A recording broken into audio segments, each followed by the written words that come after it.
قریب آئے تو تخت پر رکھا ہوا ہے اور نبی علیہ السلام کی پیشانی پر بوسہ دے کر آپ نے جملہ بولا.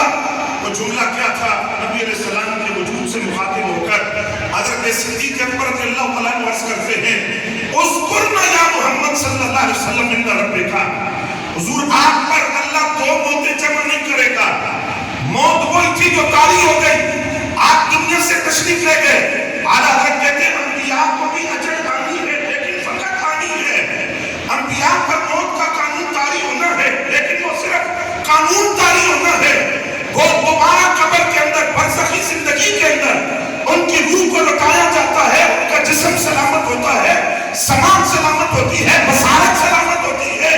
حضرت صدیق اکبر رضی اللہ تعالیٰ عنہ کا یہ جملہ آپ سماعت کیجئے اذکرنا یا محمد صلی اللہ علیہ وسلم عند ربک. یا رسول اللہ صلی اللہ علیہ وسلم جب آپ اپنے رب کے ہاں تشریف لے جائیں گے تو رب کے ہاں ہم غلاموں کا ذکر ضرور کیجئے گا. ہماری وفاؤں کا ذکر, ہماری محبتوں کا ذکر, ہماری عقیدتوں کا ذکر, ہمارا آپ کے ساتھ وابستگی کا ذکر اپنے رب کے ہاں ضرور کیجئے گا.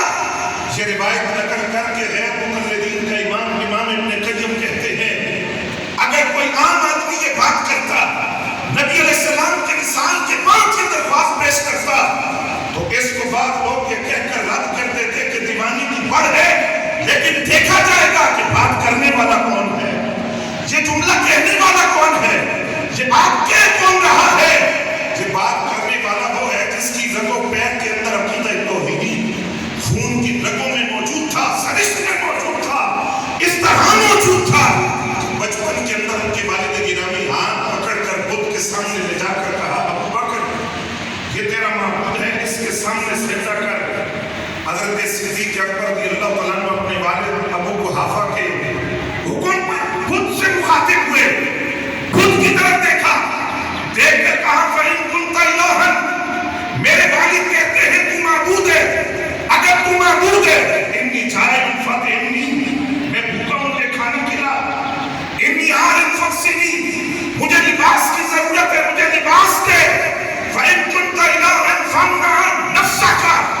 حضرت صدیق اکبر خود سے کہتے ہیں اگر تو خدا ہے تو میں یہ پتھر تجھے مارنے لگا ہوں, اپنا دفاع کر کے دکھا, اپنے آپ کو بچا کر دکھا.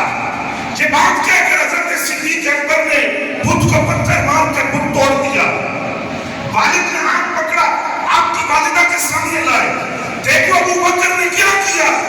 ماں نے کہا آپ ابو بکر کو کچھ نہ کہیں کیونکہ جس رات ان کی ولادت ہوئی ہے میں نے آسمانوں سے یہ صدا سنی تھی. اس پر میں چاہوں گا آپ کے چہروں سے مسرت کا اظہار ہو.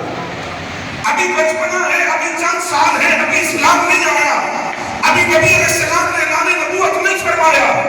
اس وقت حضرت صدیق اکبر خود کو توڑ کر جب اپنی ماں کے پاس آتے ہیں تو ماں اپنے شوہر حضرت ابو قحافہ کو بتاتی ہے آپ ابو بکر کو کچھ نہ کہیں, جس رات ان کی ولادت ہوئی میں نے آسمانوں سے یہ صدا سنی تھی یا رحمت اللہ التحقیق, اے اللہ کی بندی ابشری بالولد العتیق, تجھے ایسے بیٹے کی مبارک ہو جو جہنم سے آزاد ہے, اسمہ فی السماء